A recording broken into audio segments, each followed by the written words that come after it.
చేస్తున్నారు. భరత్ గారు, ఇది నిజంగా అంటే విఠల్ గారు చెప్పినటువంటిది నేను ఏకీపిస్తూనే ఈ రోజు తెలంగాణ మళ్ళొక్కసారి ఆత్మహత్యల తెలంగాణగా మారిపోవడం చాలా బాధిస్తుందండి ఒక తెలంగాణ ఉద్యమకారుడిగా.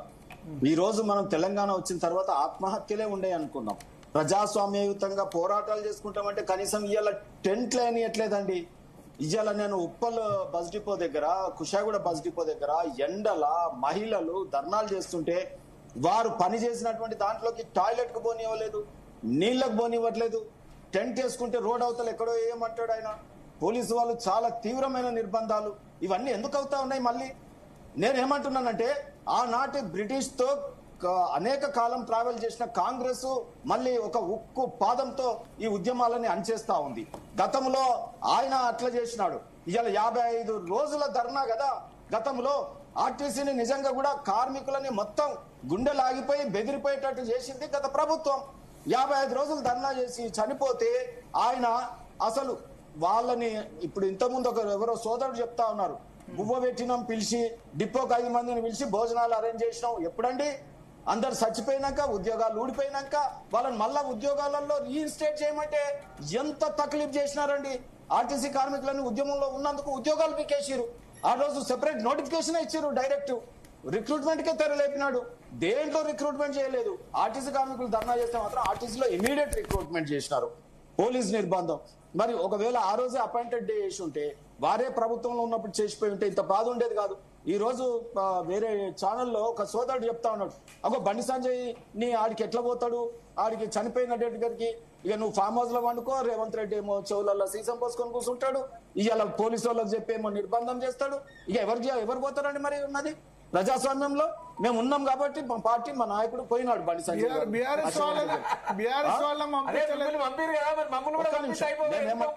భరత్ గారు, ఈ రోజు నేను చెప్తా ఉన్నాను, ఇది ఆయన విత్తనం వేసినాడు ఆర్టీసీని ఇంత పరేషాన్ అవ్వడానికి.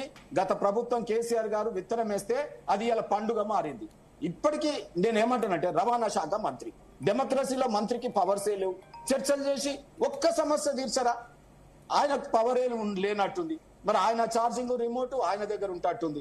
తర్వాత ఏం చేశారు? కమిటీ వేసారు. ఈ కమిటీతోని కాలం గడుపుతుంటారు. ఈ కాలం గడిపి ఏం చేస్తారు? తర్వాత మళ్ళీ సీఎం దగ్గరికి పోవాలి. అప్పుడు కదా నిర్ణయాలు జరిగేది. అంటే ఈ కాంగ్రెస్ ప్రభుత్వానికి ఈ దేశంలో కమిటీల పేరుతో కాలయాపన చేసి ఆ సమస్యని కాటికి పంపే కాటి కాపరిలా ఉన్నాడు తప్ప ముఖ్యమంత్రిగా లేడండి. ఇలా వారి నాయకుడు రాజ్యాంగం పుస్తకం చేతిలో పట్టుకొని పోతాడు. ప్రజాస్వామ్యంగా పోరాటం కూడా చేయొద్దా? గతంలో చనిపోయినారు ప్రభుత్వం ఆ రోజు వచ్చి బీజేపీ పాలిత రాష్ట్రాల్లో చేసినాక మాట్లాడుండే జనంతా డిస్కషన్ ఎందుకు? మీ బీజేపీ పాలిత రాష్ట్రాలలో చేసినాక మీరు మాట్లాడలేరు కార్మికులకు ఎందుకు ఇప్పుడు ఈ రాష్ట్రంలో? మేనిఫెస్టోలో పెట్టి కూడా చేయట్లేదు. మీ బీజేపీ పాలిత రాష్ట్రాలలో కార్మికుల పరిస్థితి, పోరాటాల పక్షం మీరు వారి రామచిలుక అయిపోతున్నారేంటి ప్రభుత్వానికి? ఫోన్లో ఉండి జామపండు తిని బయటికి మాట్లాడేటటువంటి పలుకులే అయితే ఇవి. మీరు పోరాటాలు, మీ కాంతంను గజ్జల కాంతంను చూడంగానే పెద్ద పోరాట యోధుడు అనే ఒక ఇమేజ్ తో ఫీల్ అవుతాం మేము. మీరు కూడా ఇవాళ ప్రభుత్వం పక్షాన కార్మికులకు న్యాయం జరగాలని చెప్తున్నానే. నేను కార్మికులకు 100% న్యాయం జరగాల్సిందే. ఖచ్చితంగా ధర్నాలలో కూర్చొని వస్తే వాళ్ళు మాట్లాడుతున్న మాటలు ఒక్కొక్కటి వింటా ఉన్నాం. బస్ కి పయ్యా నైచేలతో గవర్నమెంట్ నైచేల్తి కాంతమన్నా మీరు మనం బంద్ చేయాలంటే పోరాటాలలో బస్సులను ఆర్టీసీ బంద్ అయిపోతే బంద్ సక్సెస్ అని అంటే మీడియా. ఇలా బస్సు వాలంటీర్ గా వాళ్ళే సమ్మె చేసి బంద్ పెట్టినారు. అంటే తెలంగాణలో ఏం జరుగుతుందండి? పెన్షనర్లు వాళ్ళు దాచుకున్న పైసలు ఇయ్యరు. మొన్న ఎస్ఐ చచ్చిపోలే, ఒక కానిస్టేబుల్ చచ్చిపోలే, ఉద్యోగస్తుడు చచ్చిపోలే. ఇందుకైనా మనం తెలంగాణ తెచ్చుకుంది పెన్షన్ ఇయ్యలేని పరిస్థితిలోకి తెలంగాణ నెట్టడానికి మనం ఈపులు వాళ్ళ కొట్టుకున్నామా ఆ రోజు? ఇప్పటికీ కూడా ఉన్నాయి మన మరకలు ఈపుల మీద. ఇవాళ రక్తాలు సిందించి తెచ్చుకున్నటువంటి తెలంగాణలో ఇవాళ మనం ఉద్యోగస్తులు, మన రాష్ట్రానికి సర్వీస్ ఇచ్చేటటువంటి ఉద్యోగులకు పెన్షన్ ఇయ్యలేని ప్రభుత్వం. ఒక హైకోర్టు ఆర్డర్ వేస్తే గానీ నువ్వు పెన్షన్ ఇయ్యలేని పరిస్థితి. ఏం హైకోర్టు నడుపుతుందా అండి? ప్రజాస్వామ్యంలో ప్రజలు అనుకున్న ప్రభుత్వం నడుపుతుంది. ప్రజలు విశ్వసించి నువ్వు మేనిఫెస్టోలో పెట్టినావు కాబట్టి ముఖ్యమంత్రి మాట్లాడితే, మంత్రులు మాట్లాడితే, ఇలా ప్రభుత్వం మాట్లాడితే ప్రజలు నమ్ముతారు. ఇంకెవరిని నమ్మాలండి ప్రజలు? సామాన్య ప్రజలు ప్రభుత్వాన్ని నమ్మకపోతే ఇలా మాఫియాని నమ్మాలా? ప్రైవేట్ బస్సులు నడుపుతున్నటువంటి మాఫియా ఓనర్లను నమ్మాలా? రవాణా శాఖ ట్రాన్స్పోర్ట్ అంటారు, ట్యాక్సులు అంటారు. ఇవాళ ఒక్కొక్క ఇంటికి ఒక్కొక్క ట్యాక్స్ లో బిల్లులు పంపుతా ఉన్నారు. ఇంటి ట్యాక్సులు అమోఘం పేలుతా ఉన్నాయి. అసలు రేవంత్ రెడ్డి గారు ఎక్కడున్నారో సైలెంట్ మోడ్కి ఎందుకు వెళ్ళిపోతా ఉన్నాడో అర్థమైతే లేదు. ఇవాళ ఢిల్లీకి వెళ్ళి ఏమన్నా మరి కాంప్రమైజ్ అన్నారా? ప్రతిపక్షము నోరే తెరుస్తలేదు. ఇవాళ కేసీఆర్ వచ్చి ఆర్టీసీ కార్మికుల పక్షాన్ని ఇంత చేసినాం అంత చేసినాం అంటున్నారు. రమ్మనండి, ఎండలో కూర్చోమనండి. ఆయన ఒక్కరికి ఆవలించుకొని పార్టీలో చేసుకోవడానికి మాత్రం వేల కోట్లు ఖర్చు పెట్టి మీటింగ్లు పెట్టి ఎండలో పోగలుగుతాడు. జీతాలు తీసుకోవడానికి సంతకం పెట్టడానికి అసెంబ్లీకి ఒక్క రోజు పోగలుగుతాడు. ఇటువంటి పోరాటాలలో ప్రతిపక్ష నాయకులు లేకపోతే ఎందుకండి? ఈ దేశం రాష్ట్రం ఏం చేయదలుచుకున్నాడు? ఈ దేశంలో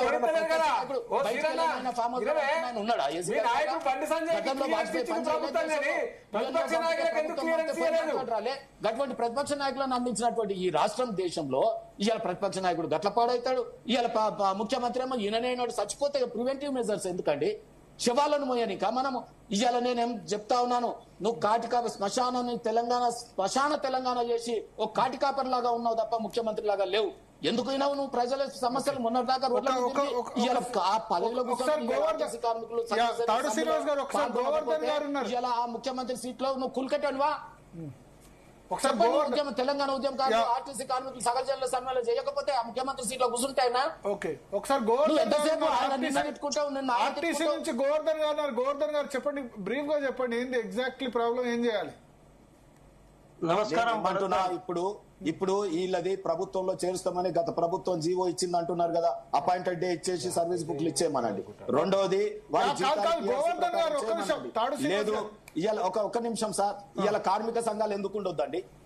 ఎట్లా ఉద్భవించండి పోరాటాలకి గజలకాంతం విట్టలు మా వీళ్ళందరూ రీఇన్స్టేట్ చేయాలి వెంటనే. పార్టీలకు అనుబంధ సంస్థలు ఎందుకండి? ఏఐటీయూసీ అని భరత్ గారు రాజకీయ పార్టీలకు అనుబంధ సంస్థలు ఉండొచ్చు, పోరాటం చేసేటి కార్మిక సంఘాలు ఉండొచ్చు. ఇలా ఒక బస్సు కార్మికుల సంఘం కార్మికుల వాయిస్ విందాం, ఒక్క నిమిషం. పొలిటికల్ పార్టీస్ విందాం. ఎస్ గోవర్ధన్ గారు. నమస్కారం.